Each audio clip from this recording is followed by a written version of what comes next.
wa sahbihi wa wala wa ba'du. Teman-teman sekalian, para peserta Madrasah Ramadan Studio Al-Hikmah yang sudah bergabung. Sebelum kita memulai materi, insyaallah kita akan memulai dengan tadarus Al-Quran dalam waktu yang mungkin sekitar 10 menit atau 15 menit ke depan. Yang sudah membawa mushaf, silakan dibuka surat Al-Hadid ya, ayat 22 sampai 23. Teknisnya akan saya baca. Teknisnya akan saya baca dulu dan nanti kemudian bisa diikuti bersama ya. Dan saya bacanya tidak langsung satu ayat, tapi per kalimat yang mufidah atau per kalimat yang bisa tidak memutus makna ya. Jadi kita akan baca terlebih dahulu, kemudian silakan diikuti. Ini terdengar nggak suara pesertanya nanti? Bisa unmute Ustaz. Ini maaf Ustaz, mic-nya Ustaz kurang jelas. Oh, kurang jelas. Jadi teknisnya saya baca, nanti langsung diikuti ya, dilanjut prosesnya langsung diikuti dengan bacaan yang sudah saya baca. Ya, jadi pesertanya kalau bisa juga suaranya terdengar ini. Nanti Ya, kalau ada sisa waktu kita bisa mendiskusikan beberapa hukum-hukum tajwid seputar ayat yang kita baca. Ya baik, saya mulai. A'udzu billahi minasy syaithanir rajim. Ya, silakan.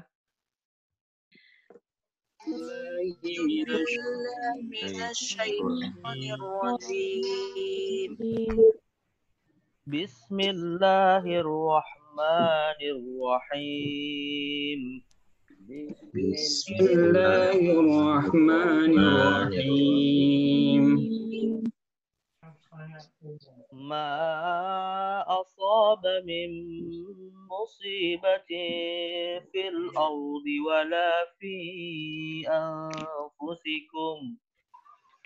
Ma asaba min musibatin fil ardi wala fi anfusikum. Wala fi anfusikum illa fi kitabim min qabli an nabra'aha. Wala fi anfusikum illa fi kitabim min qabli an nabra'aha. Inna dzalika 'ala Allah yasir. Inna dzalika 'ala Allah yasir. Likai la ta'saw 'ala ma fatakum wa la tafrahu bima atakum. لكي لا تأسوا على ما فات ولا تفرحوا بما آتاكم والله لا يحب كل مختال فخور. والله لا يحب كل مختال فخور.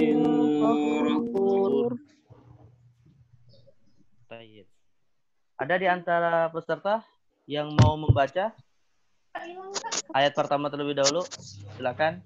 Sekaligus mungkin bisa kita perbaiki bacaannya kalau ada kekeliruan tajwidnya. Nggak ditunjuk, silakan. Siapa yang mau? Langsung hand raise. Ya, silakan. Ini Pak Suratno. Ya. Ayat yang 22 ya. A'udzu billahi minasy syaithanir rajim. Ma asaba min musibatin fil ardi wala fi anfusikum ولا في أنفسكم إلا في كتاب من قبل أن نبرأها إن ذلك على الله يسير. Baik. Ada masalah nggak Pak Suratno terkait tajwidnya? Kalau saya tanya teorinya paham nggak? Ya, Sekaligus dikit-dikit. ngingat-ngingat pelajaran TPA dulu mungkin ya. Siap, Tad. Apa hukumnya kalau mat tabi'i bertemu alif di dua kata yang berbeda? Ma asaba. Ya apa? Jais munfasil ya, Tad? Nah, mad jais munfasil ya. Jais munfasil, bukan muntasil ya. Enggak ada muntasil. Yang ada munfasil atau muttasil ya. Ma asaba ini dua kata berbeda, ma dan asaba. Jadi mad jais munfasil. Bacaannya boleh 2 harokat atau 4 harokat atau 6 harokat atau 1 alif, 2 alif atau 3 alif ya. Baik. Silakan ayat yang kedua. Ada yang lain? Ada yang lain? Ayat yang kedua. Silakan. Ada yang mau baca?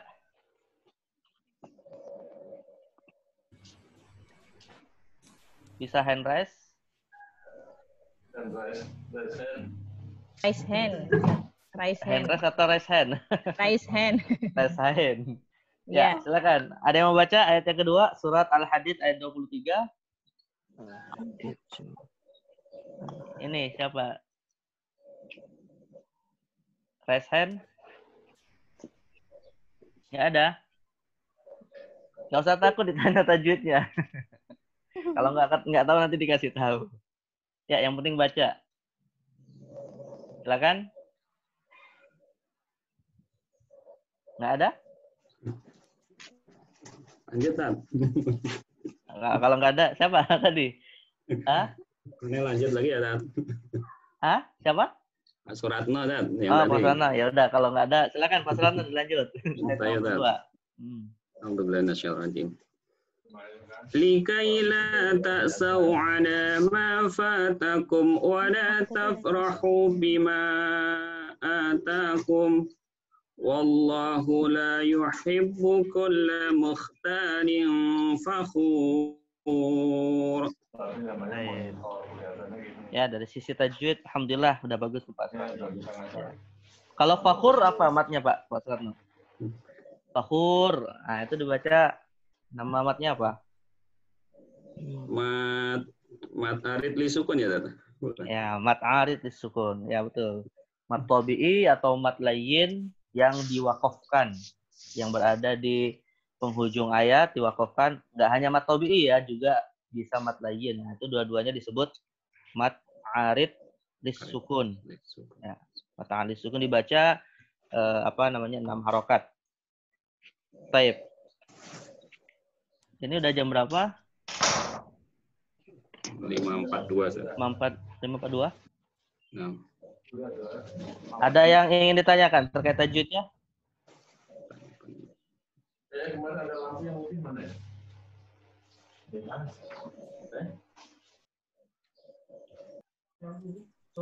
Ada peserta lain yang mau baca? Masih malu-malu?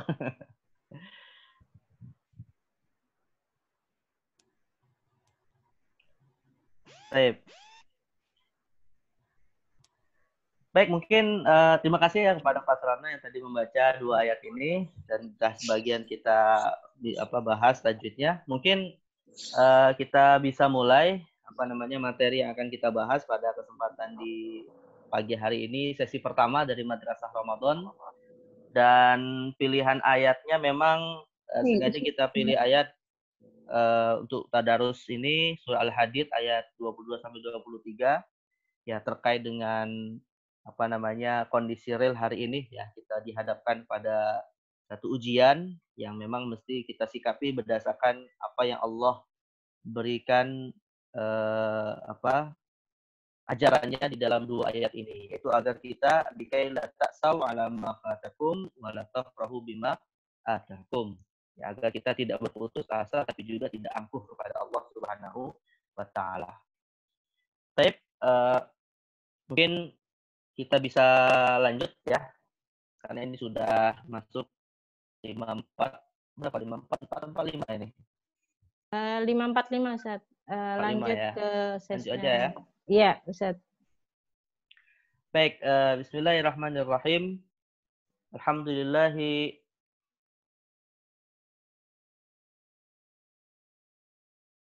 wa natubu ilaihi min syururi anfusina wa min sayyiati a'malina. May yahdihillahu fala mudilla lahu wa may yudlil fala hadiya lah. Asyhadu an la ilaha illallah wahdahu la syarika lahu wa asyhadu anna Muhammadan 'abduhu wa rasuluhu la nabiyya ba'dah. Uhayyikum bitahiyyatil Islam wa tahiyyatuhus salam. Assalamualaikum warahmatullahi wabarakatuh.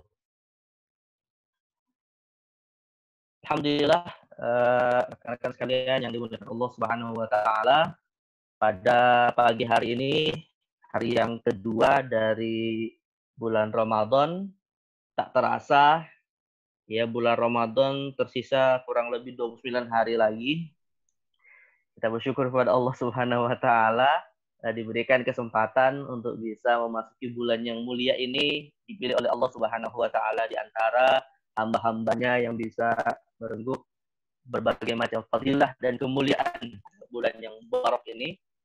Itu kita berharap mudah-mudahan Allah Subhanahu wa taala memberikan keistiqomahan kepada kita untuk mengisinya dengan berbagai macam ibadah, untuk kita kemudian bisa betul-betul menjadi hamba-hamba yang bertakwa, hamba-hamba yang pantas untuk bisa mendapatkan ampunan dari Allah Subhanahu wa taala. Ya.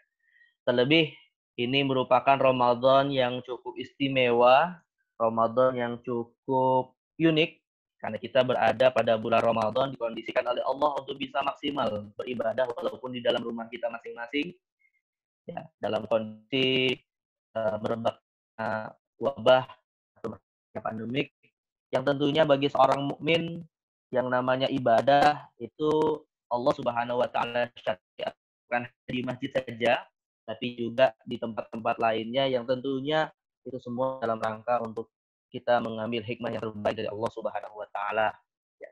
Nah, jadi ini merupakan Ramadan yang cukup unik, Ramadan yang kita merasakannya dengan berbagai macam kesulitan mungkin saudara-saudara kita yang lain.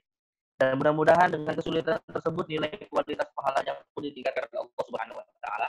Ya, karena ada satu kaidah yang sering diucapkan oleh para ulama bahwa ada ajru ala qadril masyaqqah. Ya, bahwa yang namanya pahala itu kadangkala dilipat gandakan atas sebab kesulitan yang dihadapi.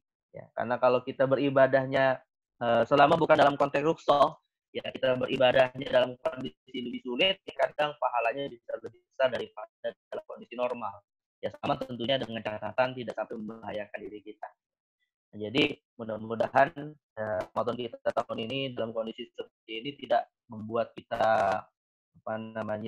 pesimis, membuat kita kemudian tidak melupakan hal yang lebih penting dari itu semua, yaitu mendekatkan diri sebaik-baiknya kepada Allah pada bulan Ramadan ini.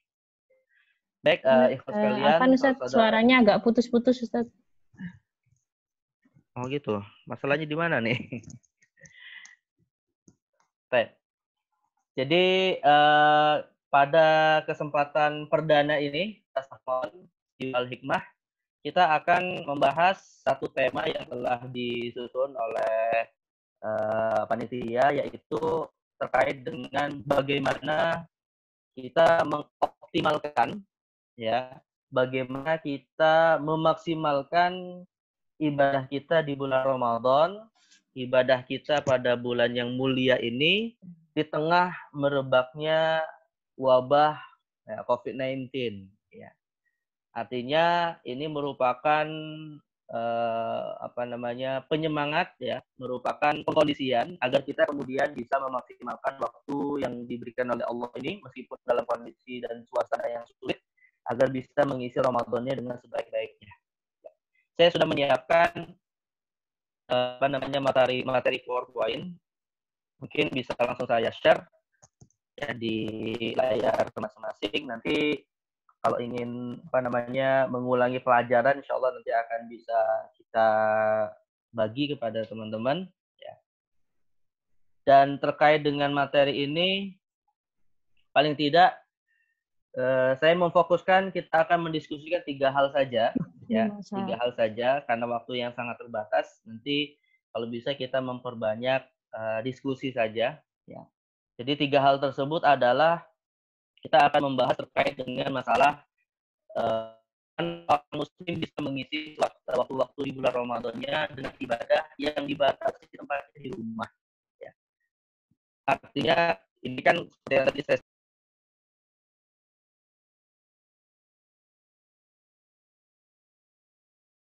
yang paling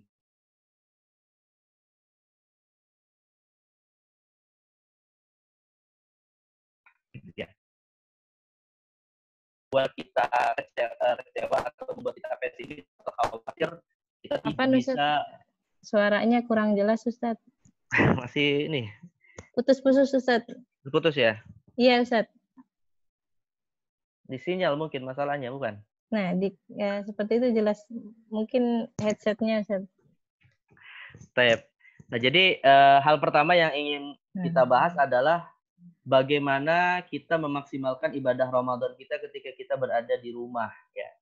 Dan kita harus pahami juga bahwa sebenarnya tempat ibadah itu pada dasarnya tidak hanya di masjid, di tempat ibadah itu.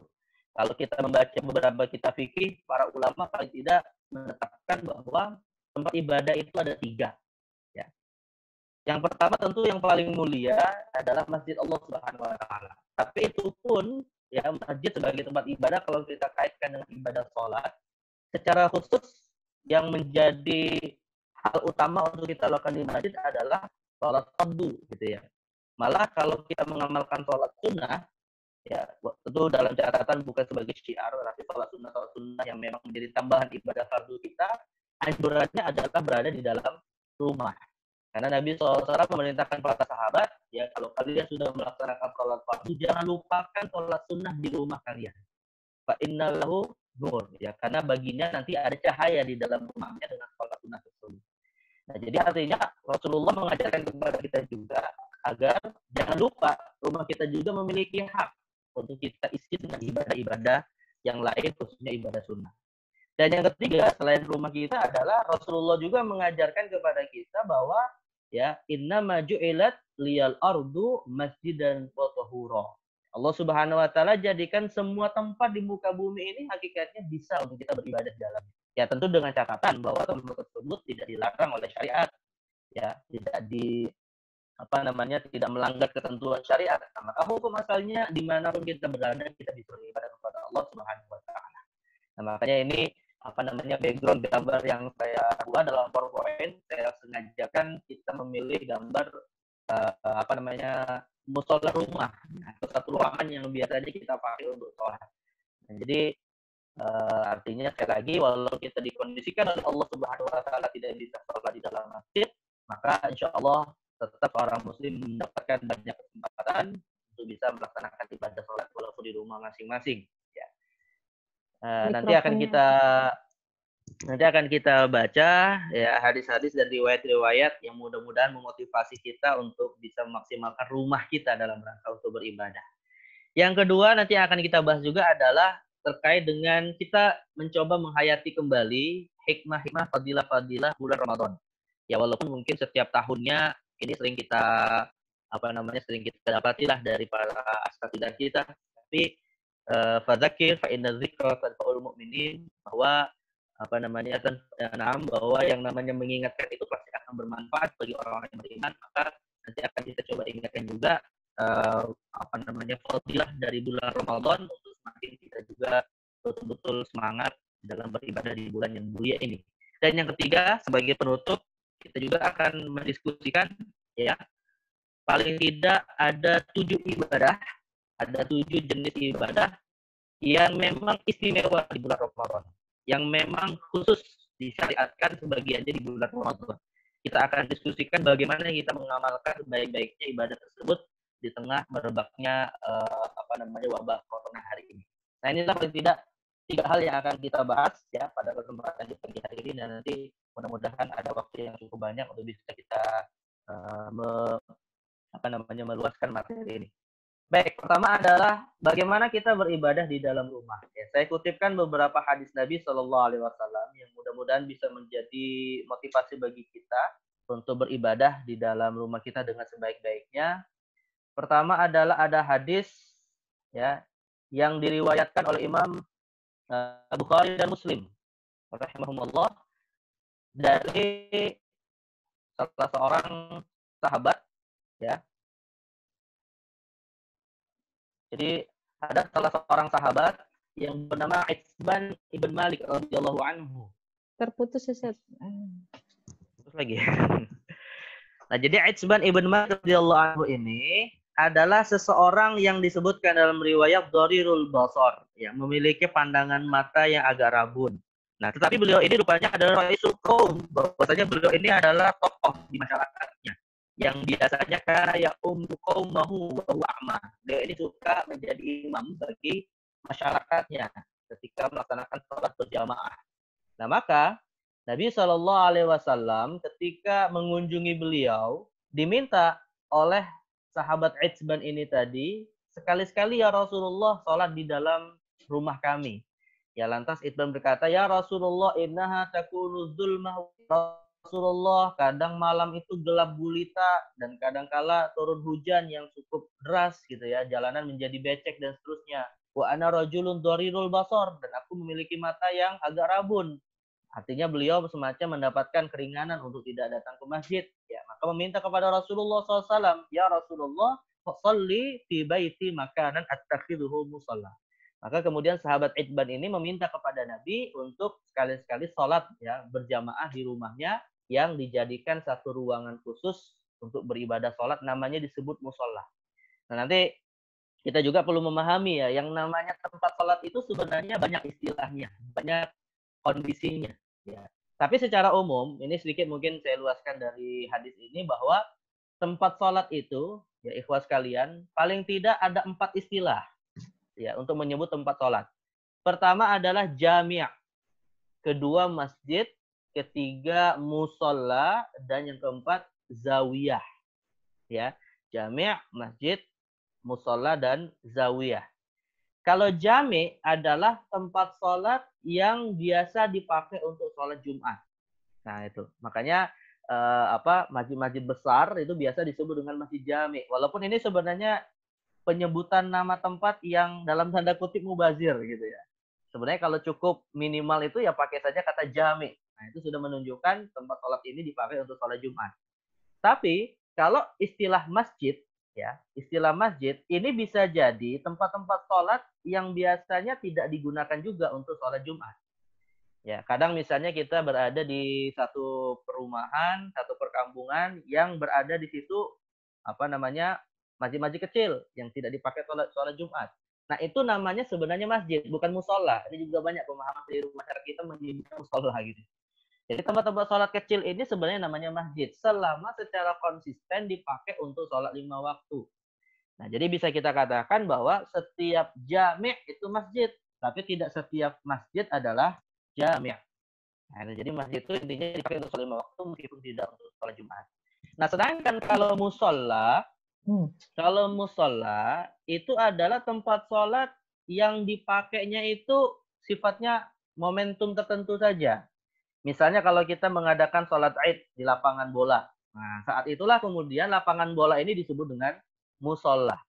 Ya, atau misalnya kalau di perkantoran biasanya parkiran mobil motor di hari Jumat dibuat menjadi tempat sholat Jumat karena jumlah jamaah yang sangat banyak. Maka tempat itu tadi disebut dengan musola. Nah, jadi artinya kalau tempat itu sewaktu-waktu saja dipakai untuk sholat, inilah yang disebut dengan musola. Nah, sedangkan kalau zawiyah atau juga disebut dengan musola al-bait itu merupakan satu ruangan khusus yang biasanya dipakai oleh keluarga muslim untuk melaksanakan ibadah sholat sunnah ataupun ibadah yang lain. Nah, ini namanya disebut zawiyah atau disebut dengan musola al-bait. Nah, kenapa kemudian kok 4 istilah ini dibedakan ya oleh para ulama untuk menyebut praktek sholatnya atau praktek ibadah yang berbeda? Ini salah satu hukum Salah satu hukum yang memiliki implikasi terhadap 4 istilah ini adalah terkait dengan ibadah i'tikaf misalnya gitu ya. Nah, yang namanya i'tikaf seperti yang diajarkan oleh Rasulullah, kalau Rasulullah di 10 hari terakhir senantiasa beriktikaf, para ulama sepakat bahwa i'tikaf hanya boleh hanya boleh tempat yang digunakan adalah jami' atau masjid. Itu. Jadi musola dan zawiyah ini nggak boleh sebenarnya. Di lapangan bola yang misalnya nanti mau dipakai sholat Idul Fitri, ya nggak boleh dipakai i'tikaf. Gitu ya. Jadi hanya boleh jami' atau masjid. Nah, sedangkan kalau untuk zawiyah, ini ada khilafiyah di kalangan ulama. Kalau dalam mazhab Hanafi, mereka membolehkan untuk i'tikaf bagi wanita di musola bait. Karena kata mereka bahwa memang tempat yang afdal bagi seorang wanita adalah rumah masing-masing. Nah, itu makanya ada kaitannya dengan masalah etika. Tapi kalau untuk laki-laki, ya kebanyakan ulama mengatakan ya tentunya tetap di masjid atau di jami. Makanya bagi wanita misalnya ya hari ini yang nggak bisa menghadiri sholat berjamaah, masih ada kesempatan dalam mazhab Hanafi kalau ingin i'tikaf di musola bait, ya di rumah yang disediakan tempat untuk melaksanakan ibadah di situ. Ya, tapi di sini musola yang dipakai ya, bukan dapur, bukan depan televisi. Nah, itu keliru gitu ya. Kalau dapur ya berarti itu namanya bukan lagi etikaf bagi wanita, itu lagi masak persiapan kue lebaran namanya. Nah, jadi kalau untuk wanita masih dibolehkan. Tapi bagi laki-laki tidak. Tetap bagi laki-laki tempatnya adalah di jami atau di masjid. Nah, namun yang jadi masalah nanti adalah bagaimana kita beriktikaf di 10 hari terakhir Ramadan, padahal hari ini kondisinya adalah kita tidak bisa menghadiri masjid. Insya Allah akan kita bahas sedikit. Tapi intinya adalah Rasulullah kemudian diminta oleh salah seorang sahabat, yaitu Itban bin Malik, ya Rasulullah, ya hendaknya engkau sekali-sekali sholat bersama kami. Maka Rasulullah kemudian mengiyakan permintaan tersebut. Faja'ahu Rasulullah sallallahu alaihi wasallam faqala aina tuhibbu an usalli, di mana kamu ingin aku sholat bersama kalian? Fa asyara ila makanin minal baiti fa shalla fihi Rasulullah sallallahu alaihi wasallam. Lantas kemudian diisyaratkan atau dituju tempat yang nanti akan dipakai untuk sholat, lalu Nabi sholat bersama dengan sahabat tersebut. Nah, hadis ini mengisyaratkan kepada kita bahwa Nabi Shallallahu Alaihi Wasallam dengan amalannya ini ya mengisyaratkan ya sebaiknya kita pun menyediakan tempat untuk kita bisa ibadah di dalam rumah kita, sekaligus seakan Rasulullah mengajarkan kepada kita sholat pun atau ibadah pun bisa kita lakukan di rumah masing-masing. Nah, maka inilah bisa dikatakan kondisi yang hari ini bisa memotivasi kita bahwa jangan lupakan rumah kita juga untuk sholat. Hikmahnya adalah agar kita bisa mencahayakan rumah kita dengan ibadah, meskipun dalam kondisi kita tidak bisa melakukannya di dalam masjid-masjid Allah Subhanahu wa Ta'ala. Baik, kemudian hadis yang lain yang bisa memotivasi kita adalah ya untuk kita juga tidak merasa khawatir untuk ibadah di dalam rumah. Rasulullah SAW dalam hadis riwayat Imam Bukhari dan Muslim menceritakan tentang para sahabat yang tidak bisa mengikuti perang Tabuk. Ya.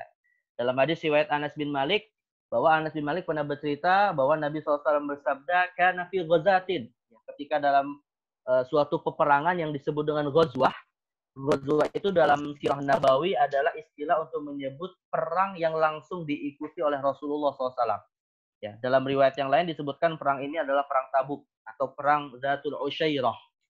Nah, jadi sahabat Anas menceritakan, Nabi SAW bersabda, Inna aqwaman bil madinati khalfana mas'alakna sya'ban walawadiyan illa wahum ma'ana fihi habasahumul udru. Nah, jadi kata Nabi SAW, ada sejumlah kaum, ada sejumlah sahabat ya, yang berada di Madinah, yang mereka tidak ikut dalam perang Tabuk, mereka tidak ikut dalam perang Zatul Usyairah, ya, mereka tidak melewati lembah-lembah bersama kita yang sedang bersiap untuk perang. Ya, tetapi rupanya wahum ma'ana fihi. Mereka ini bersama dengan kita. Jadi ada sejumlah sahabat tidak ikut perang, tapi bersama dengan kami, bersama dengan kita, kata Rasulullah SAW. Artinya bersama untuk bisa mendapatkan pahala perang jihad tersebut. Nah, alasannya kenapa? Habasahumul uzru. Karena mereka mendapatkan uzur untuk tidak bisa mengikuti peperangan. Nah, Imam Nawawi rahimahullah ta'ala memasukkan hadis ini sebagai salah satu hadis di dalam babun niyah wa ikhlasul amal. Bab tentang niat dan pengikhlasan amal. Bahwa yang namanya niat itu bisa membuat seseorang mendapatkan pahala dari ibadah yang tidak bisa dia lakukan. Ya. Artinya, kalau selama ini kita melaksanakan ibadah berjamaah di dalam masjid gitu kan, dan tentunya melaksanakan ibadah berjamaah di masjid pahalanya lebih besar daripada ibadah di rumah kita. Nah, namun dalam kondisi kita tidak bisa menghadirinya karena suatu uzur, insya Allah dengan niat kita tetap kita bisa mendapatkan fadilah dari berjamaah tersebut. Nah, ini kalau kita kiaskan dengan konteks hari ini seperti itu. Karena ada sahabat-sahabat yang tidak bisa ikut berperang tapi ikut mendapatkan pahala jihad karena mereka berniat untuk bisa ikut perang, namun habasahumul uzru. Mereka dalam kondisi tertahan untuk tidak bisa mengikutinya sebab ada uzur syar'i. Nah, jadi mudah-mudahan kita hari ini walaupun ibadah di dalam rumah masing-masing tetap mendapatkan fadilah dan pahala kita melaksanakan ibadah di dalam masjid Allah Subhanahu wa taala. Begitu juga hadis yang memiliki makna yang hampir sama dalam hadis riwayat Imam Bukhari. Nabi Shallallahu Alaihi Wasallam bersabda, "Idza maridal abdu aw safara, kutiba lahu mithlu ma kana ya'malu muqiman sahiha." Kata Rasulullah SAW, jika ada seorang hamba dalam kondisi sakit atau ada seorang hamba dalam kondisi bermusafir melakukan perjalanan, ya yang tentunya dua kondisi ini membuat tidak bisa maksimal ibadahnya, tetapi dengan niatan mereka, kutiba lahu mithlu ma kana ya'malu muqiman sahiha. Mereka tetap diberikan oleh Allah Subhanahu wa taala pahala ibadah sebagaimana yang dilakukan oleh orang yang tidak bermusafir atau sebagaimana orang yang dalam kondisi sehat. Nah, jadi sekali lagi jangan lupakan niat. Ya, karena niat ini sangat penting sekali ketika kita dalam kondisi seperti hari ini dan mudah-mudahan sekali lagi ibadah di rumah kita tidak membuat kita kemudian pasrah dan membuat kita dalam kondisi pesimis untuk bisa beribadah kepada Allah Subhanahu wa taala. Baik, ikhwas sekalian yang dimuliakan Allah Subhanahu wa taala. Kemudian ya, jadi ini mudah-mudahan bisa menjadi motivasi bagi kita hadis-hadis ini untuk kita bisa beribadah sebaik-baiknya meskipun berada dalam rumah kita. Nah, yang kedua, saya ingin mengajak kita semua untuk menghayati fadilah Ramadan. Ya. Jangan sampai kemudian kondisi wabah yang hari ini merebak membuat kita lupa dengan hal yang lebih penting. Ya memang sih kita sehari ini disibukkan dengan kondisi seperti hari ini, tapi ada hal lain yang harus kita lebih fokuskan, yaitu terkait dengan Ramadan kita yang alhamdulillah kita termasuk orang-orang yang mendapatkannya. Maka saya ingatkan kembali ya beberapa fadilah Ramadan. Ya, di antara fadilah Ramadan yang menjadi motivasi untuk kita mengisi sebaik-baiknya bulan ini dengan amal ibadah adalah pertama, Ramadan merupakan sarana untuk kita meningkatkan kualitas ibadah kita. Ya. Karena Ramadan ini adalah bulan istimewa. Ya Allah Subhanahu wa taala kondisikan bahwa Ramadan ini dalam kondisi betul-betul anugerah Allah dan rahmatnya dilimpahkan. Sampai-sampai dalam hadis Nabi mengatakan, "Idza dakhala syahrul Ramadan, futihat abwabus sama wa ghulliqat abwabu jahannam wa sulsilatis syayatin." Jadi pada bulan Ramadan ini dalam satu riwayat disebutkan pintu-pintu langit dibuka. Dalam riwayat yang lain disebutkan pintu-pintu surga yang dibuka. Sedangkan pintu-pintu neraka jahanam ditutup. Ya, ini menjadi dasar atau dalil bahwa surga dan neraka itu sudah diciptakan oleh Allah. Walaupun belum dihuni oleh seorang manusia pun. Bagaimana akidah Ahlussunnah wal Jamaah yang diselisih oleh Mu'tazilah. Tetapi hadis ini mengisyaratkan juga kepada kita bahwa pengkondisian ini hakikatnya dalam rangka agar kita bisa menjadikan Ramadan sebagai sarana untuk meningkatkan kualitas ibadah kepada Allah Subhanahu wa taala. Maka kalau kemudian disia-siakan, ya tentunya ini merupakan sikap yang kurang tepat, kurang benar dan termasuk menyanyiakan kesempatan Allah Subhanahu wa taala. Ya. Baik. Kemudian yang kedua, Ramadan juga merupakan sarana peningkatan kuantitas ibadah, bukan hanya kualitas, tapi juga kuantitas ibadah. Ya. Nah, jadi ketika kita memasuki bulan Ramadan, tentunya kan ibadah itu tidak hanya terkait dengan Ramadan saja. Di luar bulan Ramadan pun kita disyariatkan beribadah. Tetapi Rasulullah mengajarkan kepada kita, Ramadan juga merupakan momentum untuk kita bukan hanya terbatas dengan ibadah-ibadah yang sudah biasa kita lakukan, tapi tingkatkan kuantitasnya. Nah, misalnya diantaranya adalah bersodakoh. Ya, dalam hadis riwayat Bukhari dan Muslim, Nabi diceritakan, kana ajwadun nasi bil khairi wa kana ajwadu ma yakunu fi Ramadan hina yalqahu Jibril. Nabi Muhammad itu sehari-hari ya seorang manusia yang beliau sangat dermawan, sangat pemurah. Tapi kedermawanannya semakin tampak ketika berada di bulan Ramadan. Nah, artinya mengisyaratkan kepada kita, sodako kan tidak mesti di bulan Ramadan. Sodako bisa di bulan yang lain. Yang sudah jatuh tempo zakatnya tidak harus menunggu Ramadan dan seterusnya.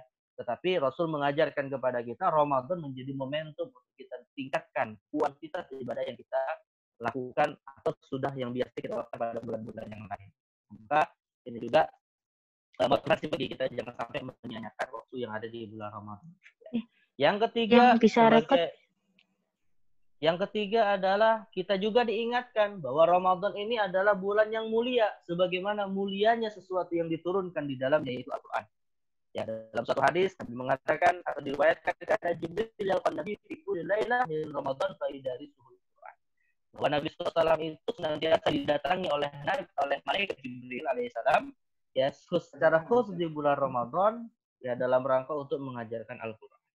Nah, jadi artinya ya yang namanya suatu waktu, suatu tempat kalau dinisbatkan kepada suatu yang memiliki kemuliaan, para ulama sepakat menunjukkan bahwa tempat dan waktu tersebut memiliki kemuliaan yang besar karena dikaitkan dengan sesuatu yang mulia yang lainnya. Misalnya seperti istilah bait, ya rumah. Kalau dinisbatkan kepada Allah menjadi baitullah, berarti menunjukkan tempat itu memiliki kemuliaan yang besar di sisi Allah. Nah, kalau kemudian Ramadan sebagai satu-satunya bulan di antara 12 bulan yang lain, secara khusus Allah kaitkan dengan Al-Quran, Rasulullah sebutkan sebagai bulannya Al-Quran, nah, maka ini juga menunjukkan bahwa kemuliaan Ramadan ini sejalan dengan kemuliaan Al-Quran itu sendiri. Nah, maka setiap detik waktu yang ada jangan sekali lagi kita sia-siakan karena ini merupakan bulan yang sangat dimuliakan oleh Allah Subhanahu wa taala.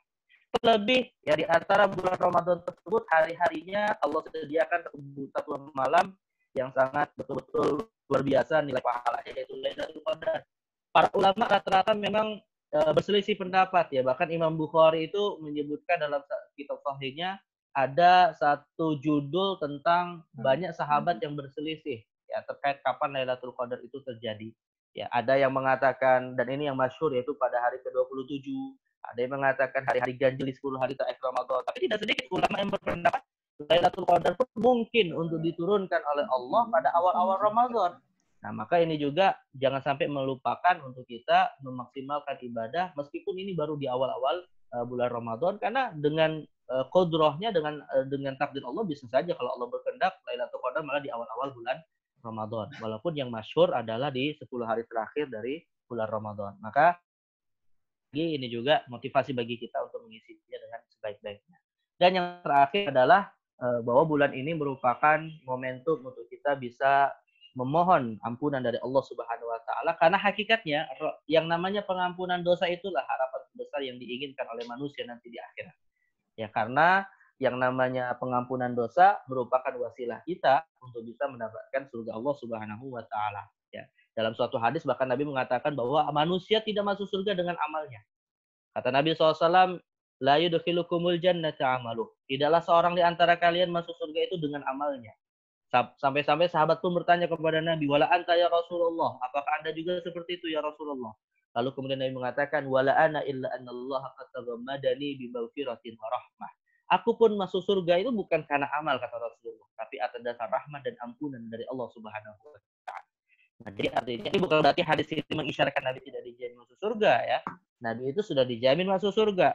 Tapi jaminan surga Nabi isyaratkan bahwa yang namanya surga didapatkan ketika manusia sudah bisa mendapatkan ampunan dari Allah. Maka sebenarnya tujuan terbesar dari bulan Ramadan adalah agar kita bisa mendapatkan pengampunan dari Allah sebagaimana mengatakan Ramadan ila Ramadan mukaffiratun bainahunna idza ijtanabal kabair. Ya, yang namanya Ramadan antara satu Ramadan dengan yang lain adalah penghapus dosa selama bukan dosa besar. Nah, ini di sini Imam Nawawi mengatakan bahwa yang namanya penghapusan dosa antara Ramadan dengan Ramadan ini maksudnya adalah dosa kecil. Ya, kalau dosa besar maka hanya bisa dihapus lewat taubatan nasuha.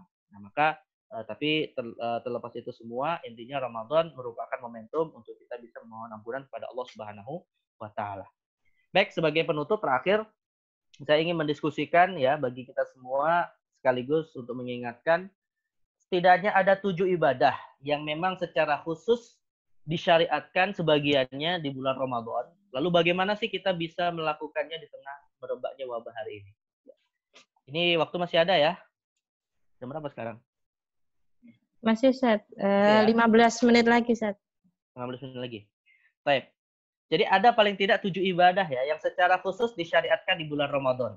Walaupun sebenarnya di antara 7 ibadah ini 5 di antaranya hanya ada di bulan Ramadan dan 2 yang lain sebenarnya juga disyariatkan di luar Ramadan, tapi memang istimewa di bulan Ramadan. Nah, ibadah yang pertama, ya, yang secara khusus disyariatkan di bulan Ramadan jelas adalah ibadah puasa. Ya, tetapi mungkin perlu saya ingatkan bahwa tidak sedikit umat Islam sebenarnya agak keliru ketika menggunakan surat Al-Baqarah 183 sebagai dalil terkait dengan kewajiban berpuasa di bulan Ramadan. Ya. Ayat yang sering kita bacakan adalah kutiba alaikumusiyam kama kutiba alal ladzina min qablikum la'allakum tattaqun. Diwajibkan kepada kita berpuasa. Sebenarnya ikhwas sekalian, ayat ini ketika turun pada tahun kedua Hijriah, ya, yaitu setelah perang Badar, tidak memfardukan atau mewajibkan secara khusus puasa Ramadan. Ya, ini dijelaskan dalam riwayat Abu Dawud dari sahabat yang bernama Mu'az bin Jabal.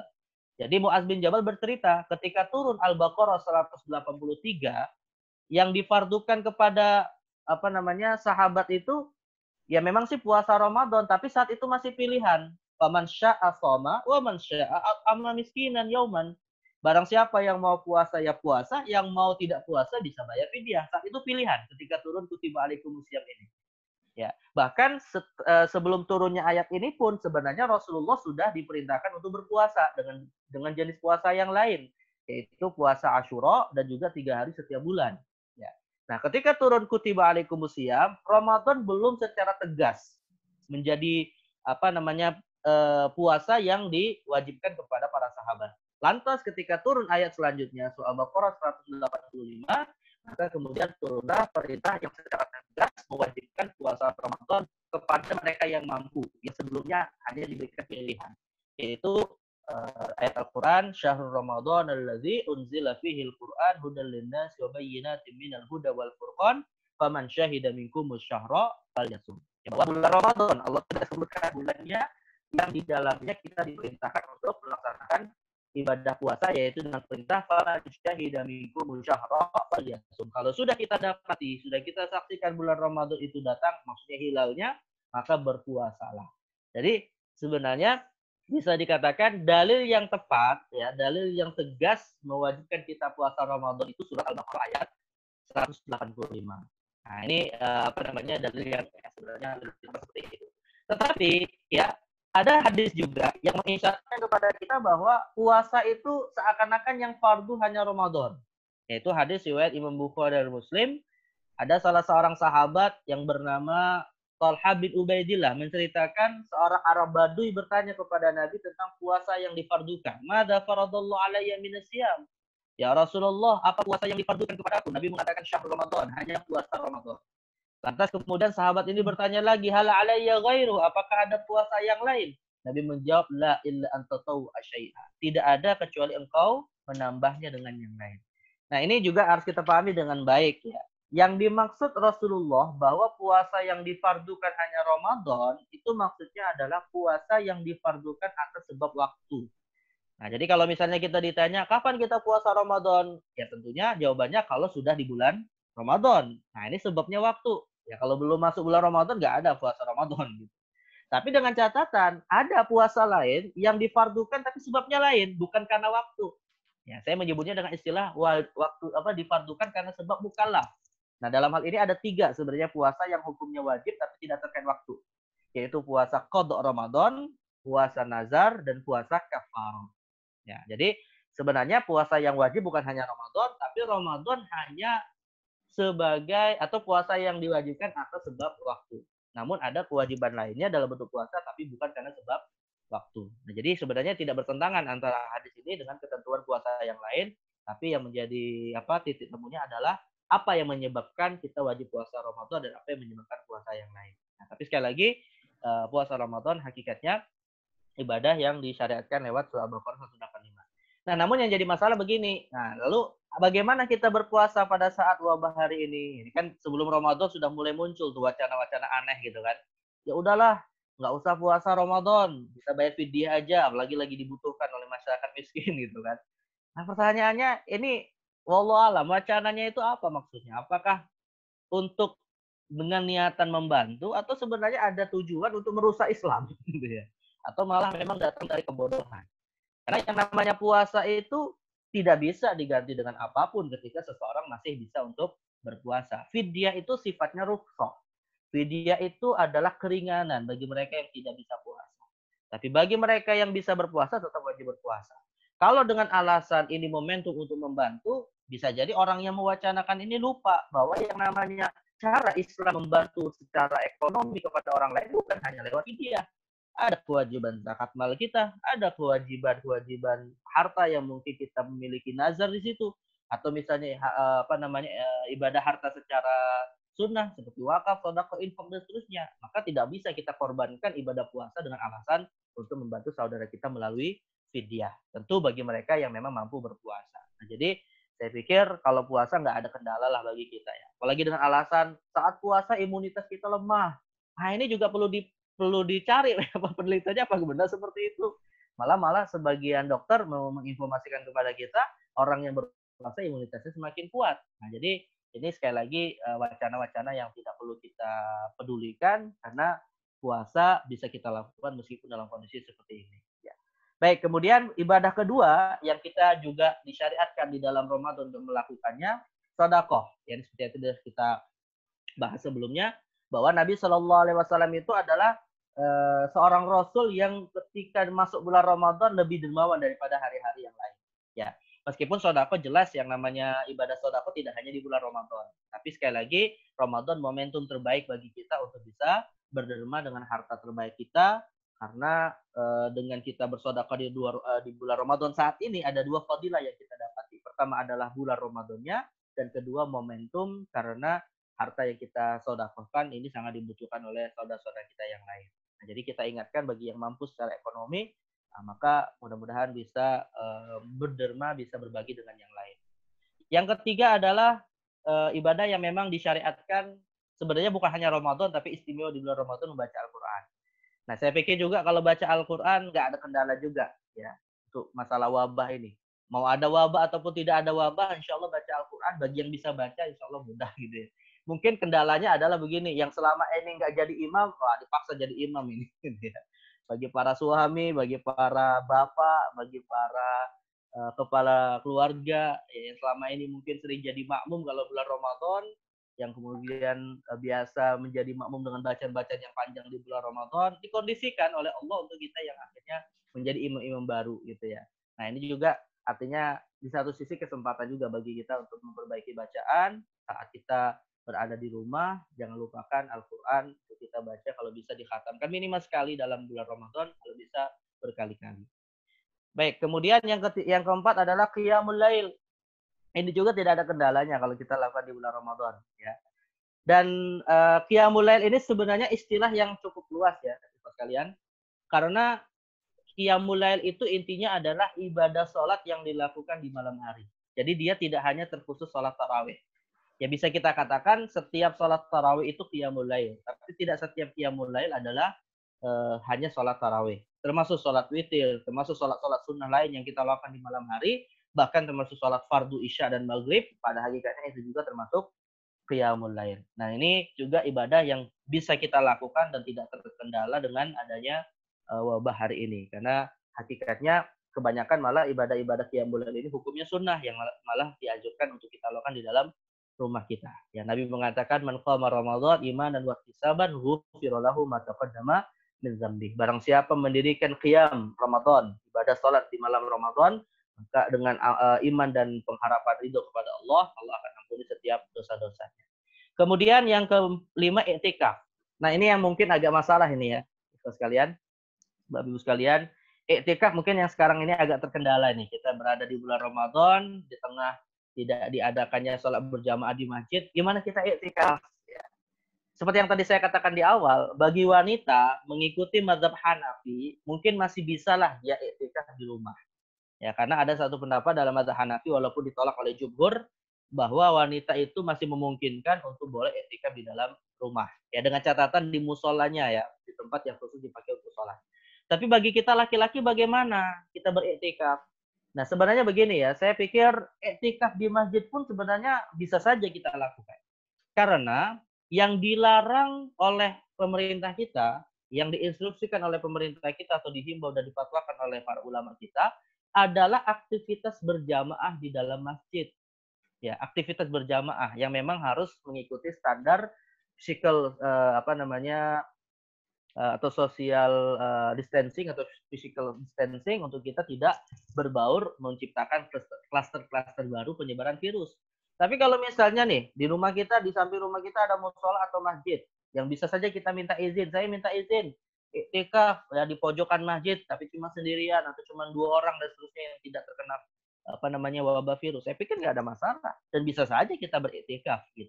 Tapi dengan catatan jangan sampai menghadirkan banyak orang yang dikhawatirkan bisa menjadi sebab penularan dan seterusnya. Nah, makanya sebenarnya yang perlu dipahami, saya pikir juga ini perlu dipahamkan kepada masyarakat, bukan masjid ditutup, bukan pintu-pintu masjid ditutup, tapi yang diinstruksikan adalah jangan sampai terjadinya perkumpulan banyak orang meskipun dalam rangka ibadah. Nah, jadi iktikaf pun hakikatnya bisa saja kita lakukan, tinggal kita komunikasikan kepada DKM masjid atau kita sendiri misalnya sebagai pengurus masjid, ya silakan beriktikaf dengan catatan tetap melakukan hal-hal untuk tidak menimbulkan bahaya bagi diri sendiri ataupun bagi orang lain. Ya. Kemudian zakatul fitr ini juga tidak ada masalah meskipun mungkin diwacanakan boleh nggak zakat fitrah dari sejak awal Ramadan, ya, malah sebelumnya wacananya sebelum Ramadan. Ya, kalau untuk sebelum Ramadan memang ada sebagian pendapat, walaupun ini menjadi si jumhur. Tapi kalau untuk awal Ramadan, ya dari sejak awal Ramadan, zakat fitrah boleh ditunaikan kalau pakai mazhab Syafi'i. Karena intinya, kalau dalam mazhab Imam Syafi'i memang afdolnya zakatul fitr ini disyariatkan menjelang Idul Fitri. Ya, berdasarkan hadis riwayat Ad-Daruqutni bahwa Nabi mengatakan ugnuhum fi dzalikal yaum. Ya, berilah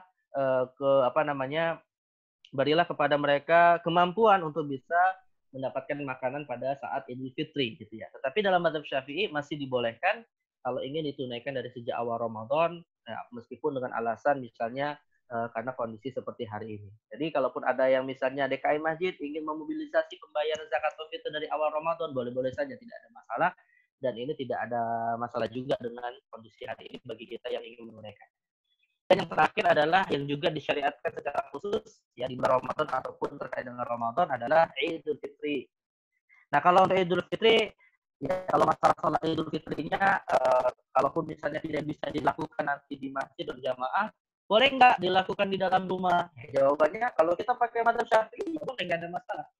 Memang sih dalam mazhab yang lain seperti mazhab Hanafi, mereka mengatakan yang namanya sholat Idul Fitri itu syaratnya adalah berjamaah dalam jumlah yang besar. Maka dalam mazhab Hanafi tidak ada sholat Idul Fitri di rumah secara munfarid atau secara sendirian. Tapi kalau dalam mazhab Syafi'i, sholat Idul Fitri itu boleh dilakukan secara sendirian selama tetap pada waktunya. Ya.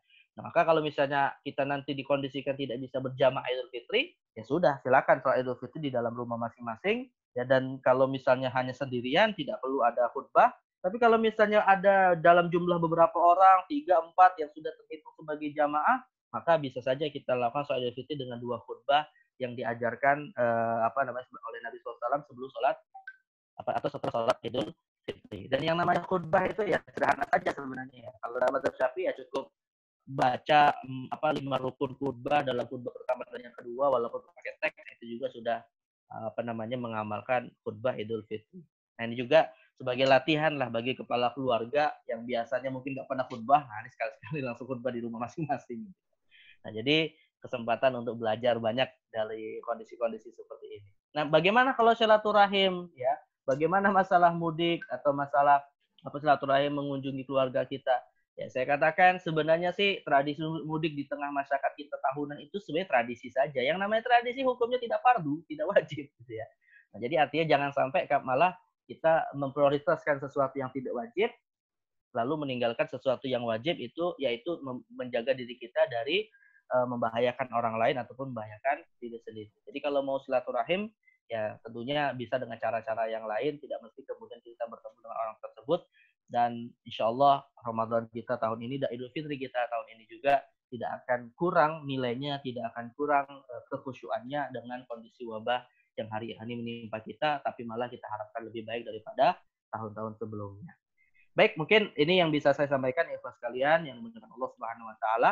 Mudah-mudahan cukup jelas memberi kita motivasi untuk terus bisa beribadah meskipun kondisi hari ini cukup istimewa kita beribadah kepada Allah, tapi tetap kita berharap yang terbaik di sisi Allah Subhanahu wa taala. Mungkin ini yang bisa saya sampaikan. Kita bisa mulai kalau masih ada waktu yang tersisa melalui diskusi-diskusi. Kita bisa kembali atau bisa tanya jawab ya. Ya, ini Secara ada umum. waktu 30 menit ya untuk peserta bisa bertanya terkait materi yang udah disampaikan oleh Ustadz Isnan Ansori. Tadi suaranya banyak nggak jelas ya? Di awal-awal Ustadz, yang terakhir lumayan jelas sudah. Oh, gitu. Iya. Ini udah ada yang bertanya Ustadz, namanya Ani Somewhere ya. Ya, silakan. Ada Mana? 2 penanya ya. Pertama Ani ya. Silakan Ani untuk meng-unmute.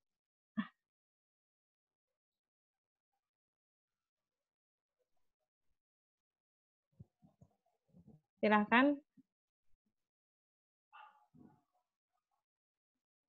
Ani, oh ya, lanjut ke selanjutnya nih ada Hikmah Yulianti. Mungkin bisa duluan. Ya. Ya, Assalamualaikum warahmatullahi wabarakatuh. Waalaikumsalam warahmatullahi wabarakatuh. Ini Ustadz terkait yang sering jadi pertanyaan. Itu kalau ada akhwat misalnya mau kodok puasa puasa Ramadan, terus dikaitkan dengan saum Syawal itu sunnah puasa sunnah Syawal itu kan banyak duluin mana kalau nggak Syawal, nggak puasa sunnah Syawal nanti nggak keburu kalau duluin kodok itu nanti nggak keburu saum sunnah Syawalnya. Tapi ada juga yang ya duluin kodok dulu karena itu yang wajib gitu. Gimana nih Ustaz? Berarti ini terkait dengan masalah mendahulukan puasa puasa Syawal ya sebelum kodok ya Bu ya. Sebenarnya dari pertanyaan ini bisa kita lebarkan lagi dalam 2 kasus yang berbeda ya. Pertama adalah mendahulukan puasa Syawal sebelum kodok Ramadan. Dan pertanyaan yang kedua yang juga sering ditanyakan, boleh nggak menggabungkan dalam 1 hari kodok plus puasa Syawal gitu ya. Nah ini juga sering ditanya juga. Kalau yang pertama kan terpisah tetap ya. Yang pertama itu kodok dulu atau Syawal dulu baru kodok. Tapi kalau yang kedua ini kan malah digabungkan dalam 1 hari. Ya mungkin saya akan mulai dari yang kedua dulu lah. Kalau untuk yang menggabungkan, ini dalam istilah fikih namanya disebut dengan at-tasyrik fin niyah. Namanya menggabungkan beberapa niat dalam satu ibadah. Ada 2 niat, 1 niat qadha, 2 niat Syawal digabungkan dalam 1 hari puasa. Nah, kalau untuk penggabungan seperti ini memang sih para ulama mengklasifikasikan tidak semuanya boleh, tidak semuanya tidak boleh. Ya. Tapi kalau kasusnya adalah antara puasa qadha dengan puasa Syawal, ini kan berarti kasusnya penggabungan antara ibadah wajib dengan ibadah sunnah gitu ya. Nah, untuk ibadah yang seperti ini kebanyakan para ulama mengatakan tidak sah puasa Syawalnya. Jadi yang sah adalah puasa qadha, penggabungan seperti ini. Jadi kalau misalnya digabungkan dengan Syawal, maka atau misalnya digabungkan dengan puasa wajib yang lain dengan nazar misalnya, maka yang sah hanyalah puasa qadha saja. Nah, ini jadi dari sisi penggabungan seperti itu. Jadi tidak bisa digabungkan dengan ibadah yang lain, maka yang sah hanya salah satunya. Tapi kalau mendahulukan bagaimana? Misalnya begini, saya mau puasa Syawal dulu, baru nanti qadha. Nah, kalau untuk puasa Syawal yang didahulukan sebelum qadha Ramadan, sebenarnya ada 3 pendapat. Ada 3 pendapat di kalangan ulama. Ya. Pendapat yang pertama mengatakan bahwa tidak boleh melakukan puasa Syawal atau puasa sunnah yang lain sebelum mengqadha puasa Ramadan. Ya, ini pendapat yang pertama yaitu mazhab Hambali. Jadi mazhab Hambali mengatakan bahwa hadis Nabi yang mengatakan man shoma Ramadhana tsumma atba'ahu sittan min Syawal fakana shaumud dahri. Barang siapa menyempurnakan puasa Ramadan baru kemudian ditambah dengan 6 hari Syawal, maka dia sudah puasa 1 tahun yang utuh. Maka berdasarkan hadis ini kata mazhab Hambali seakan mengisyaratkan ya puasa Syawal itu jangan dulu sebelum kita sempurnakan Ramadannya. Apakah menyempurnakan Ramadan secara ada di bulan Ramadan atau menyempurnakannya lewat qadha di bulan yang lain. Nah, ini pendapat mazhab Hambali. Dan juga mereka menguatkan dengan hadis riwayat Imam Ahmad bahwa pernah diriwayatkan Rasul bersabda tidak ada puasa sunnah sebelum kita menyelesaikan puasa qadha. Walaupun ini hadis yang kedua dinilai bermasalah dari sisi sanad. Tapi ini mazhab pertama ya. Mazhab yang kedua mengatakan bahwa puasa qadha Ramadan boleh saja dilakukan kapanpun. Ya, meskipun didahului dengan puasa sunnah secara mutlak. Selama belum bertemu atau bahkan tidak ada syarat ya. Intinya adalah kapanpun kita ingin mengqadha Ramadan ya boleh dilakukan kapanpun meskipun bisa saja bertemu dengan Ramadan tahun depan. Ah, ini mazhab Hanafi. Jadi kata mazhab Hanafi, ulama Hanafiyah mengatakan bahwa perintah mengqadha Ramadan itu litarahi. Litarahi itu maksudnya tidak dilakukan dalam waktu secepatnya. Intinya ya kesempatannya kapanpun silakan diqadha, tidak ada masalah. Dan ini pendapat mazhab Hanafi. Jadi mazhab Hanafi mengatakan boleh saja secara mutlak dan tidak ada kemuliaan tertentu mendahulukan qadha daripada puasa sunnah. Nah, saya pikir pendapat yang moderat itu yang ketiga nih. Ya, pendapat yang moderat yang ketiga pendapat mayoritas ulama termasuk mazhab Syafi'i, termasuk mazhab Maliki dan sebagainya yang mengatakan bahwa boleh mendahulukan puasa Syawal sebelum qadha, tapi tetap dianjurkan qadha dulu baru Syawal. Artinya begini, Bu. Kalau misalnya kita punya hutang puasa hanya 1 pekan, ya masih ada 3 pekan Syawal, ya qadha dulu lebih baik daripada kita mendahulukan Syawal. Artinya bagi pendapat yang ketiga ini afdolnya tetap mendahulukan qadha sebelum Syawal. Afdolnya gitu ya. Nah, bedanya dengan pendapat yang kedua, kalau pendapat kedua nggak bicara mana yang afdol, intinya mau kapan pun silakan gitu. Tapi kalau pendapat yang ketiga membolehkan tapi tetap memprioritaskan, tetap mengafdolkan kalau bisa qadha dulu baru puasa sunnah, termasuk puasa Syawal. Tapi kalau misalnya sisa hari di bulan Syawalnya tinggal sedikit dan kita bisa jadi nggak bisa menunaikan 6 hari Syawal, ya nggak masalah, silakan gitu. Jadi tidak dilarang juga untuk puasa Syawal dulu baru qadha. Yang penting menurut pendapat yang ketiga ini jangan sampai qadha Ramadan ini ya kita masih punya hutang kalau ketika Ramadan berikutnya kita ketemu. Karena batas akhir bagi pendapat yang ketiga ini qadha Ramadan adalah di akhir bulan Sya'ban. Karena kalau misalnya sudah ketemu Ramadan berikutnya, memang qadhanya masih wajib dilakukan, tapi dia dibebankan membayar fidyah. Nah, itu jadi artinya batas puasa qadha Ramadan akhir bulan Sya'ban boleh mendahulukan puasa sunnah daripada puasa qadha, tapi tetap dianjurkan qadha baru puasa sunnah. Nah, begitu seperti itu Bu Ilmu tadi ya. Jadi saya pikir dari 3 pendapat ini yang cukup moderat, bisa kita ambil pendapat yang ketiga. Tetap prioritas kita adalah qadha dulu, tapi kalau nggak bisa ya silakan puasa sunnah. Gitu. Ya, wallahu bishawab. Ya, Assalamualaikum. Assalamualaikum warahmatullahi wabarakatuh. Ya, saya mau tanya tentang masalah Qiyamul Lail ini, Ustadz. Jadi kalau misalnya kayak sekarang kan bulan Ramadan, kita taraweh habis Isya, istilahnya berarti kalau nanti malam kita mau tahajud, niatnya yang pertama taraweh, yang malamnya jadi niatnya tahajud. Bisa beda, nggak apa-apa begitu, atau terus kemudian untuk witirnya juga, kalau misalnya witirnya kita kerjakan di saat tarawih habis Isya itu, berarti yang tahajud berikutnya nggak, yang pada saat tengah malam gitu tahajud, kita nggak harus menutup pakai witir lagi kan ya Ustadz ya. Itu aja Mas, saya mau ditanya, masih agak bingung masalah itu. Makasih Ustadz. Baik. Pertama begini Bu, sebenarnya kebingungan ini muncul karena tidak sedikit umat Islam itu menyamakan antara salat tarawih dengan salat tahajud. Ya, makanya kemudian yang menjadi persoalan niatnya bagaimana gitu ya. Jadi sebenarnya salat tarawih itu ya salat tarawih, salat tahajud itu ya salat tahajud gitu. Itu 2 jenis salat yang berbeda. Ya. Kalau ditanya apa perbedaannya, padahal dua-duanya dilakukan di malam hari dan termasuk salat qiyamul lail, ya perbedaannya dari sisi istilah, dari sisi pensyariatan sudah jelas. Salat tarawih itu hanya disyariatkan di bulan Ramadan. Ya, tidak ada sholat tarawih di luar Ramadan, tidak ada. Jadi dia hanya di dalam bulan Ramadan. Sedangkan sholat tahajud adalah sholat yang dilakukan ba'dal hujud. Sholat yang dilakukan setelah kita tidur. Hujud itu artinya tidur. Jadi sholat tahajud itu dilakukannya dengan syarat kita tidur terlebih dahulu.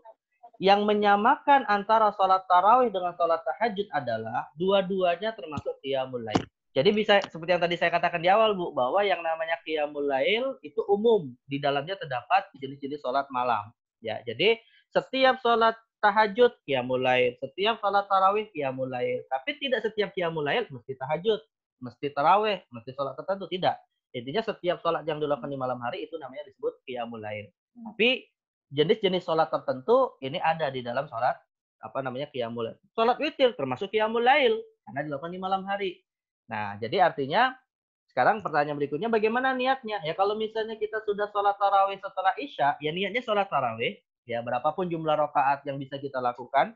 Karena banyak juga para ulama memfatwakan seperti kata Imam As-Suyuti sebenarnya tidak ada kepastian jumlah rakaat untuk sholat tarawih seperti yang dilakukan oleh Rasulullah SAW. Meskipun di zaman Umar bin Khattab radhiyallahu anhu dan juga diambil oleh kebanyakan ulama jumlah minimalnya 20 rakaat. Ada sebagian lagi mengatakan 8. Tapi kalau kita mampunya misalnya kurang dari 8, tidak sedikit ulama memfatwakan boleh saja, nggak ada masalah. Minimal 2 rakaat. Ya, minimal 2 rakaat. Afdolnya menurut pendapat mayoritas ulama 20 rakaat. Atau kalau bisa 8 rakaat itu silakan. Jadi kata Imam As-Suyuti tidak ada jumlah pasti tentang jumlah sholat tarawih ini tadi. Walaupun diamalkan oleh sebagian ulama, sebagian salafus saleh dengan jumlah tertentu. Nah, jadi niatnya ya niat sholat tarawih. Dan kalau kita ingin tambah nanti setelah kita bangun tidur, sebelum kita sahur dengan sholat tahajud, ya silakan, nggak ada masalah, tidak dilarang. Yang penting, nah ini yang penting ya, catatannya adalah la witrona fil lail. Tidak ada 2 sholat witir dalam satu malam. Nah, ini yang menjadi catatan gitu ya. Jadi kalau misalnya, oh saya sudah sholat tarawih dengan witir di awal malam setelah isya, boleh nggak nanti sholat malam lagi? Boleh, silakan. Tapi tidak ada witir yang diulangi. Ya. Dan dalam hal ini, saya sampaikan Imam At-Tirmidzi dalam sunannya, Imam At-Tirmidzi rahimahullah ta'ala dalam sunannya menyebutkan ada 2 cara sholat witir. Ada 2 cara sholat witir yang bisa kita pilih ketika kita sudah sholat tarawih di awal malam dan juga sudah sholat witir. Ya.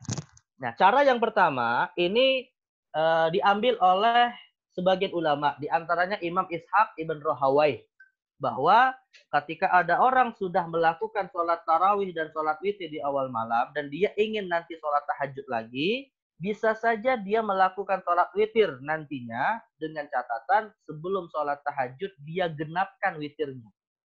Jadi misalnya kita setelah sholat isya, sholat tarawih 8 atau 20 rakaat. Lalu kita kemudian sholat witir 3 rakaat. Nah, lalu jam 3, jam 2 kita bangun. Nah, saya mau sholat tahajud dengan ditutup witir.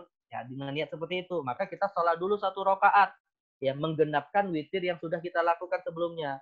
Nah, setelah itu 2 rakaat sholat tahajud semampu kita, baru kita bisa tutup lagi dengan sholat witir. Nah, ini cara yang pertama dinisbatkan oleh atau dinisbatkan kepada sebagai ulama seperti Imam Ishaq ibn Rahawai. Tapi pendapat mayoritas ulama, kata Imam At-Tirmidzi, mayoritas ulama berpendapat kalau kita sudah sholat witir di awal malam, lalu ingin sholat tahajud lagi di sepertiga malam, maka tidak usah lagi sholat witir. Jadi cukup kita sholat tahajud saja dan tidak usah ditutup dengan sholat witir karena sudah dilakukan di awal malam. Nah, lalu bagaimana dengan hadis Nabi yang mengatakan bahwa sholat witir itu penutup setiap sholat? Ya, memang afdolnya witir itu penutup setiap sholat. Artinya kalau bisa ya itu yang dilakukan. Tapi kalau nggak bisa sudah dilakukan di awal malam, ya nggak ada masalah juga ditambah dengan sholat-sholat yang lain. Nah, sekarang yang menjadi pertanyaan, mana yang afdol? Saya katakan, Ibu sekalian, saat dimana kita hari ini sholatnya rata-rata di rumah, ya saat kita sholat hari ini di rumah, maka saya katakan sebaiknya kalau kita memang ingin sholat tarawih bersama dengan keluarga kita, jangan ditutup dulu dengan sholat witir. Atau kalau kita sholat sendirian, tarawih setelah isya, jangan ditutup dulu dengan sholat witir. Dan berazamlah di dalam hati agar kita bisa nanti menambah sholat tahajud lalu menutupnya dengan sholat witir. Nah, dengan mengamalkan ini maka kita sudah menghindari perdebatan tentang boleh atau tidaknya sholat ditambah setelah sholat witir yang sudah dilakukan di malam atau di awal malam. Tapi kalaupun misalnya sudah terlanjur sudah sholat witir bersama keluarga di awal malam, ya silakan, nggak ada masalah ditambah dengan sholat lainnya nanti di sepertiga malam, tapi dengan catatan tidak lagi melakukan sholat witir. Jelas, Ibu yang tadi bertanya, ya? Selanjutnya nih ada Pak Suratno. Ya, silakan. Silakan Pak Suratno. Baik, terima kasih Bu. Ustadz, saya ingin menanyakan terkait hadis tadi yang riwayat tentang Itban bin Malik membuat tempat sholat di rumahnya. Sementara di sisi lain ada hadis terkait dari Abdullah bin Umi Maktum yang suatu ketika pernah minta izin untuk sholat di rumah, kemudian Rasulullah mempersilahkan, kemudian terdengar suara azan dan Rasulullah bertanya, apakah kamu mendengar azan? Beliau menjawab, iya, maka kata Rasulullah, maka wajib bagimu sholat di masjid. Nah, bagaimana kita menggabungkan pemahaman atas dua hadis ini, Ustaz? Baik. Pertama begini, dua hadis ini termasuk dua hadis yang kalau istilahnya Imam Ibnu Rushd adalah hadis yang muta'aridah, yang saling bertentangan ya secara makna. Dan karena pertentangan inilah nanti akan lahir satu persoalan yang diperselisihkan, yaitu tentang hukum sholat berjamaah 5 waktu. Ya, jadi apa hukum berjamaah 5 waktu di dalam masjid bersama imam yang memang ditetapkan gitu kan. Nah, ini kan masalah khilafiyah juga. Ada sampai 4 pendapat di kalangan ulama gitu ya. Ada yang mengatakan sholat fardu berjamaah, ini dalam kondisi normal ya, kita tidak bisa bicara dalam kondisi wabah hari ini. Dalam kondisi normal, pendapat yang pertama mazhab Zahiri mengatakan berjamaah 5 waktu itu syarat sah dalam mazhab Zahiri yang didirikan oleh Imam Daud Al-Zahiri. Jadi yang namanya syarat sah, kalau ada orang sholat sendirian di rumah nggak sah gitu. Karena syarat sahnya adalah berjamaah. Ini pendapat Daud Al-Zahiri atau mazhab Zahiri. Pendapat yang kedua adalah mazhab Hambali. Nah, dalam mazhab Hambali yang namanya berjamaah 5 waktu itu fardu ain. Ya, fardu ain itu artinya kalau sholatnya sendirian di rumah tetap sah, tapi dia berdosa karena meninggalkan jamaah. Nah, ini bedanya dengan pendapat yang pertama. Kalau pendapat pertama memang nggak sah, jadi harus diqodho gitu dengan cara berjamaah. Tapi kalau pendapat yang kedua sah, tapi dia berdosa meninggalkan berjamaah. Pendapat yang ketiga adalah mazhab Syafi'i, dan sebenarnya ini kebanyakan ulama kontemporer juga, yaitu mengatakan bahwa fardu kifayah berjamaah itu.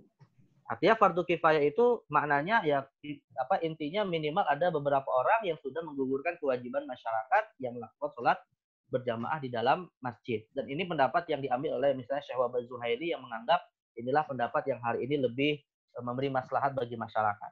Nah, pendapat yang ketiga adalah mazhab Hanafi yang mengatakan bahwa berjamaah itu adalah sunnah muakkadah.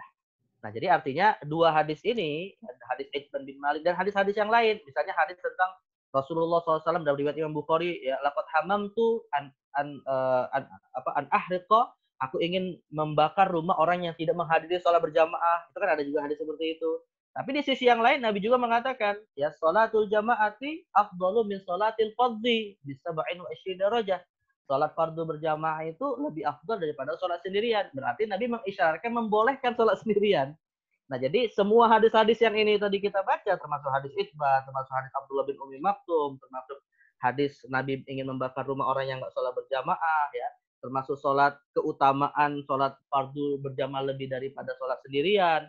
Ada juga hadis tentang barang siapa la tuqamu jama'atun fi kalau tidak didirikan sholat berjamaah di suatu wilayah, istahwadha alaihimu syaitan, maka syaitan akan menguasai wilayah tersebut, bisa menggoda dan seterusnya.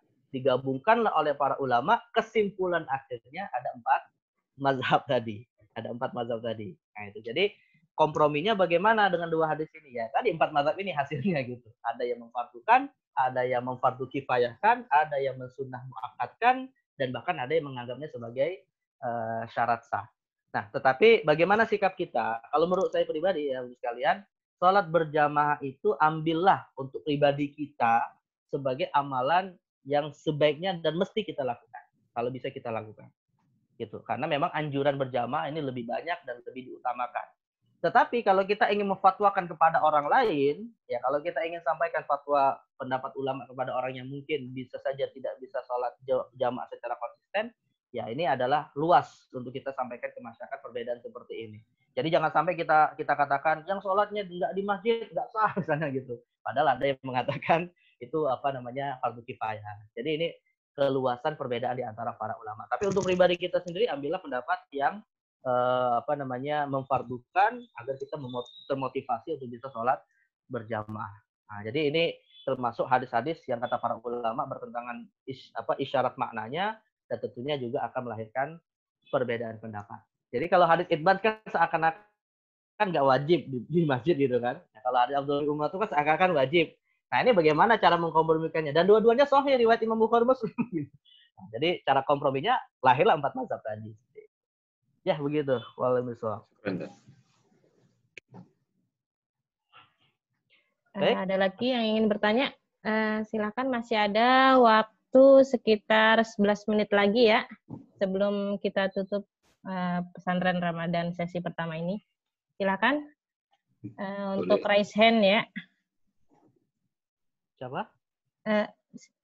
Oh, Pak Suratno lagi ya? Ya, Oh, oke. Silakan Pak Suratno. silakan. Tapi udah, terima kasih. Saya terkait dengan zakat fitrah tadi, Tad. Ya. Sekarang ini kan secara umum kondisi masyarakat mungkin sedang terdampak ya dengan wabah COVID ini. Nah, sementara di sisi lain, misalkan di antara kita, saya tidak jadi pengurus di masjid sini sebagai bagian dari pengurus. Nah, pertanyaan saya, ketika nantinya zakat fitrah ini kita kelola dan kita bagian ke masyarakat sekitar masjid, apakah masih terikat dengan syarat dia itu 8 asnaf itu tadi, Ustaz. Apakah boleh kami sebagai pengurus itu membagikan ke seluruh warga yang notabene sebagian mungkin boleh jadi non muslim juga tapi terdampak gitu, Ustaz. Baik. Pertama begini, para ulama sebenarnya berbeda pendapat ya tentang mustahik zakatul fitr. Mustahik zakat fitrah itu siapa? Ada dua pendapat ya. Pendapat mayoritas ulama mengatakan zakat fitrah juga mustahiknya 8 asnaf zakat mal. Ya, yang disebutkan Surah At-Taubah ayat 80. Pendapat yang kedua berdasarkan hadis riwayat Ibnu Abbas kalau tidak salah itu menyebutkan bahwa zakatul fitr itu tu'matan lil masakin, hanya makanan untuk orang fakir miskin. Berarti terbatas hanya satu asnaf, yaitu fakir miskin. Ya kan? Tidak masuk di dalamnya Ibnu Sabil, tidak masuk di dalamnya riqab dan seterusnya. Nah, jadi ini dua pendapat. Tapi terlepas adanya dua pendapat ini, semua ulama sepakat bahwa yang namanya zakat fitrah itu, kalaupun misalnya hanya diberikan kepada orang miskin tidak ada masalah, tidak mesti menyebar kepada 8 asnaf. Jadi artinya bagi pendapat yang mengatakan zakat itu ya mestinya ke 8 asnaf, membolehkan kalau misalnya diberikan kepada sebagian asnaf kalau memang dipandang itu lebih maslahat. Nah, jadi kalau misalnya DKM Haji mengambil kebijakan, ya udah kita mendistribusikan zakat fitrah hanya kepada fakir miskin yang memang terdampak gitu kan. Jadi tidak kalau ada musafir, kalau ada fisabilillah atau yang lain semacam disisihkan dulu. Nah, itu boleh-boleh saja, nggak ada masalah. Nah, tapi yang jadi masalah gini, tadi Pak Suratno menyampaikan bagaimana dengan orang kafir gitu ya. Nah, orang kafir ini boleh nggak diberi zakat fitrah gitu ya. Ya sebenarnya begini, kalau orang kafir itu memang berdasarkan pandangan DKM Masjid termasuk orang yang mu'alaf, dan ini harus kita pahami begini Pak Suratno, mu'alaf itu ada dua. Mu'alaf itu ada dua ya. Mu'alaf itu adalah orang yang hatinya ya ingin kita ajak ke Islam. Ada dua. Bisa jadi dia belum masuk Islam, tapi ada kecenderungan kepada Islam. Dia sering bertanya apa itu Islam, sering bertanya bagaimana ajaran Islam. Itu termasuk mu'alaf juga. Ya.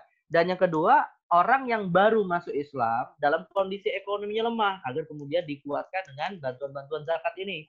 Nah, makanya mu'alaf itu ada dua. Bisa dia orang yang belum masuk Islam, ada kecenderungan masuk Islam, atau malah penguasa kafir yang bisa kita kasih zakat agar tidak menzolimi masyarakat muslim, itu juga mu'alaf kata para ulama. Dan yang kedua adalah yang tadi baru masuk Islam. Kebanyakan masyarakat kita kan menganggap mu'alaf itu yang baru masuk Islam aja gitu kan. Padahal ada juga yang disebut mu'alaf tapi dia masih statusnya kafir. Nah, kalau memang DKM masih menganggap ada non-muslim yang mungkin punya kecenderungan kepada Islam, lalu diberi zakat, dia semakin tertarik dengan Islam, ya silakan, nggak masalah diberi zakat fitrah. Gitu. Tapi kalau orang kafir ini memang nggak ada kecenderungan, maka hukum asalnya tidak boleh menunaikan zakat fitrah ataupun zakat mal kepada orang kafir. Nah, jadi artinya zakat yang diberikan kepada orang kafir ini harus dengan catatan ada tujuan dakwah kepada mereka. Tapi kalau hanya sekedar membantu saja, maka tidak boleh. Nah, lalu bagaimana kalau mereka termasuk terdampak? Ya caranya bukan lewat zakat, ada instrumen yang lain. Bisa sodako, bisa infak, itu sudah nggak dilarang. Nah, jadi artinya ada, atau gini ya, secara umum ibadah harta itu ada dua. Ada yang hukumnya wajib, ada yang hukumnya sunnah. Kalau hukumnya wajib, ada aturannya tersendiri. Termasuk diantaranya tidak boleh diberikan orang kafir.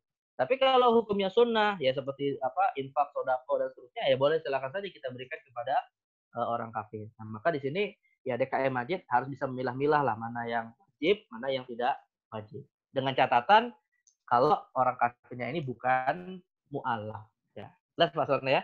Jadi saya tegaskan tidak boleh zakat fitrah diberikan kepada orang kafir, tapi pakai instrumen yang lain, sodako, infak dan seterusnya itu boleh silakan. Ya, terima kasih. Ya, ini sebelum kita tutup ada satu lagi penanya, Trisa Anggreni ya, silakan untuk meng-unmute. Alhamdulillah. Assalamualaikum warahmatullahi wabarakatuh, Ustaz. Waalaikumsalam warahmatullahi wabarakatuh. Jadi gini, Ustaz, muncul pertanyaan Ustaz terkait yang masalah sholat berjamaah di masjid. kan fatwa MUI yang dulu itu difatwakan mengatakan kan bahwa kalau misalnya seandainya di suatu daerah itu belum terdampak banget, Ustaz, nah itu masih dibolehkan, ya kan Ustaz ya. Nah, hanya memang memperhatikan teknisnya gitu ya Ustaz ya. Nah, lalu Ustaz, kebetulan ini kan anak pulang kampung nih Ustaz. Nah, di masjid kami itu udah ngambil statnya ya? Udah duluan ini. Nah, jadi Ustaz, untuk masalah prakteknya seperti yang pernah viral waktu itu Ustaz. Jadi masih di jarak-jarak Ustaz. Oh, oke, baik. Dalam safnya. Nah, itu bagaimana Ustaz? Nah, sedangkan rukhsahnya kan sudah tahu. Lalu kita juga sebagai orang yang tahu ini bagaimana Ustaz untuk menyampaikan kepada kan para DKM masjidnya itu orang tua kita ya Ustaz. Nah, itu bagaimana cara kita menyampaikan kepada mereka Ustaz? Mohon penjelasannya Ustaz. Sama satu lagi, mohon dijelaskan lagi Ustaz bagaimana iktikaf untuk para akhwat Ustaz.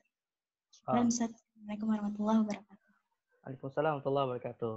Baik, pertama terkait dengan masalah pelaksanaan sholat berjamaah ya. Khususnya untuk sholat jamaah yang disepakati fardu ain ya, misalnya seperti sholat Jumat ya. Kalau untuk sholat berjamaah 5 waktu kan masalah khilafiyah. Kalau masalah sholat tarawih berjamaah kan sepakat sunnah.